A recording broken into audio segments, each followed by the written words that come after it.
And கம்ருதீனுமே அதுக்கு explanation கொடுத்தாங்க.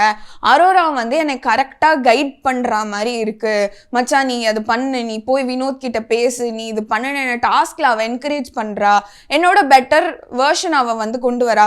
ஆனால் பாரு வந்து அவன் என்ன பண்ணான் தெரியுமான்னு பின்னாடி புறணி தான் பேசுகிறா, இது என்ன இருக்குது, இது எனக்கு ஒன்றுமே இல்லை அப்படின்ற அனலைசேஷனுக்கு கம்ருதீன் வந்திருக்காரு. ஸோ இது ரொம்ப நல்லா இருக்கு அப்படின்னு தான் வந்து சொல்லணும். So weekend episode Vijay Sethupathi வரப்போறாரு, யாரை ரோஸ் பண்ண போறாங்க, என்னென்ன நெருக்குன்னு கேள்வி கேட்க போறாங்க, அண்ட் வியானாவை கண்டிப்பா அட்ரஸ் பண்ணி ஆகணும். அண்ட் எஃப்ஜே போன வாரம் தலைக்கு நல்ல அப்ரிசியேஷன் வாங்கினாங்க.